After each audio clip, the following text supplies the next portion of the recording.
Well, let me first of all say, Ms. Reed, that unfortunately, I only served with your father for a year and a half.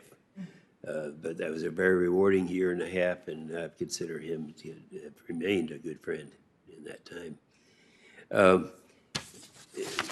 Dr. Free, one more time. Frey. Frey. Thank you, sir. That's Just like it's spelled. Yeah, that's it, Frey. The EPA's Robert S. Kerr Research Center, I know you're familiar with that in Ada, Oklahoma. It's been there for a long period of time. It's leading the nation on a type of water research known as enhanced aquifer recharge, or EAR for short. And they've done a very good job over a long period of time. As you know, it utilizes natural methods for the capture and replenishment of our nation's aquifers. And for years, Congress has allocated the necessary funding to keep that going. Now, it was my understanding, and I got this secondhand, so I honestly don't know, Dr. Frey, the source of that, but apparently there's been a holdup in coordinating the local entities as we normally are expecting. Would you make advancing research in this enhanced aquifer recharge a priority if you are confirmed? Yeah, thank you, Senator Inhofe. This is obviously an important issue for your state of Oklahoma because the aquifer, the Arbuckle-Simpson aquifer in particular, is a major resource for farmers, ranchers, and anyone who drinks water. The program you allude to on enhanced aquifer recharge, ORD staff have been working with the U.S. Geological Survey on engineered methods to use stormwater to help recharge the aquifer. And as you point out, that's being done at ORD's Ada, Oklahoma lab. This is an important priority for us. It's something that I anticipate and would expect under my leadership that we would continue to work with you on this issue, because I know it's important to you and to Oklahoma. And it's also important that the same issues are faced in other parts of the country as well. Well, I appreciate that very much, and that you are familiar with that program. I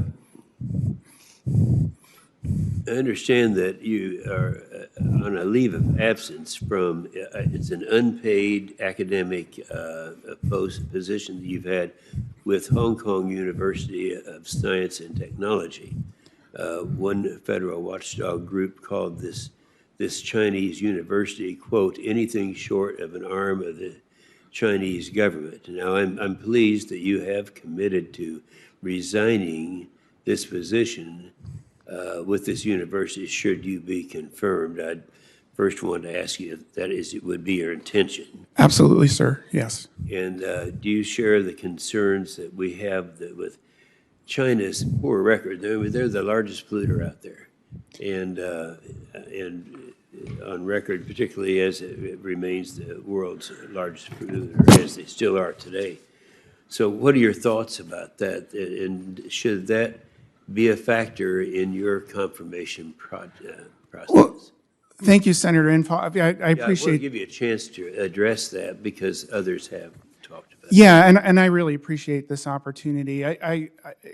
My involvement with research colleagues in Hong Kong is because as an educator for 27 years, my goal has been to mentor students and to develop new knowledge.